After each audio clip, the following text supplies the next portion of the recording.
The percentage decrease in the weight of a rocket when taken to a height of 32 kilometre above the surface of earth will be।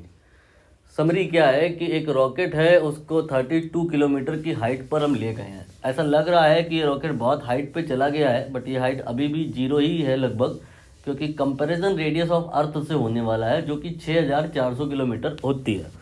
तो इतनी height पर जब rocket पहुंचेगा तो बहुत ज़्यादा कोई हाइट नहीं हुई है, तो ग्रेविटी कोई बहुत ज़्यादा चेंज नहीं होगी, लेकिन थोड़ी बहुत तो चेंज होगी। जितनी भी चेंज होगी वही बताना है, परसेंट में बताना है। कैसे किया जाएगा?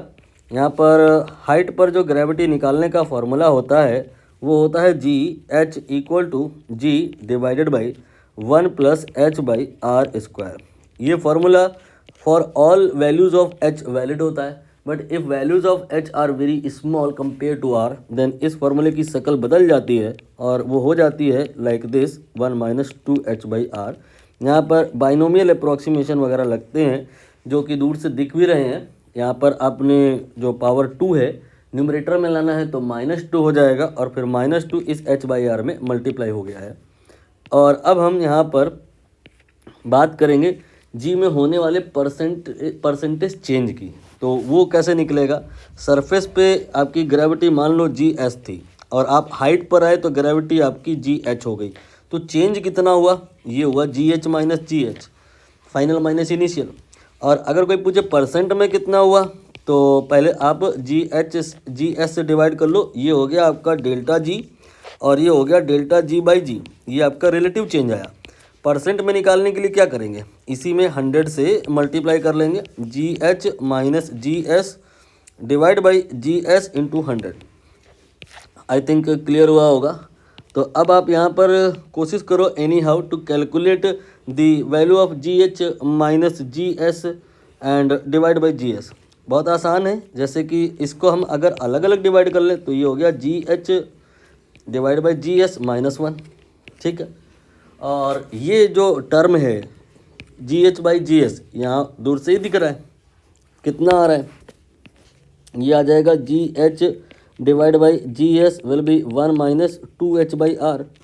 तो अब आप यहाँ पर इस पूरे टर्म को निकाल लो, यहाँ से निकाल लो, ये आपका आ जाएगा 1 minus g h divide by g s will be equal to 2r, ठीक है।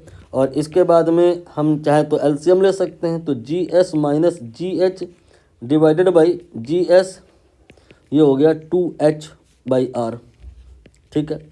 और अगर हम इसको कहें तो ये आपका डेल्टा जी है, मैग्नीट्यूड में है बस। एक्चुअली आंसर नेगेटिव होना चाहिए क्योंकि हाइट पे जाने पे ग्रेविटी कम होती है, बट मैग्नीट्यूड वाइज अगर बात करें या चेंज ना पूछा जाए, डिक्रीज पूछा जाए, तो फिर मैग्नीट्यूड में ही बात करनी पड़ेगी। इसलिए डेल्टा जी बाई जी यहाँ से आपको समझ आया कि 2h बाई आर होगा। और जो अगर हमें परसेंट में निकालना हो तो ये 2h by are multiplied by 100 हो जाएगा।